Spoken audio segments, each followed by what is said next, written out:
Una struggente Signore delle Cime, eseguita a cappella, ha aperto la cerimonia funebre di Stefano Farronato, l'alpinista e arboricoltore di 51 anni, morto durante la scalata del Pambari in Nepal. In tantissimi all'Auditorium Vivaldi di Cassola hanno voluto essere presenti per ricordare una persona che tanto ha lasciato. Lui, l'amico, il fratello che se n'è andato tra le sue amate montagne. Toccanti le parole del sindaco Stangerlin. Se c'è una cosa che Stefano forse vorrebbe dire, soprattutto a chi lo ha tanto amato, è proprio questo.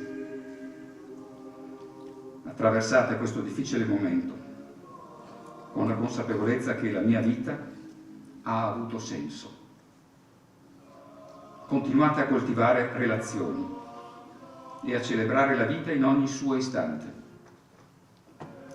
Io vi guiderò. Sarà la mia nuova missione estrema.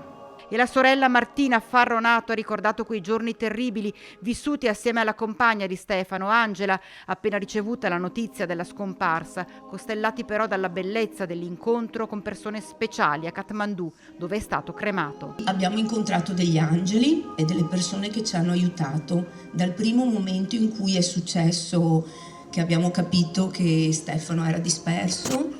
Abbiamo avuto delle persone che ci hanno tenute informati in qualsiasi momento della giornata, che si sono prodigate per la ricerca di Stefano e ci hanno accompagnato in tutto il percorso. Quello che posso dire è che Stefano a Kathmandu è tornato albero, nel senso che abbiamo avuto la possibilità di fare una cremazione con la pira. Noi abbiamo decorato la pira di Stefano.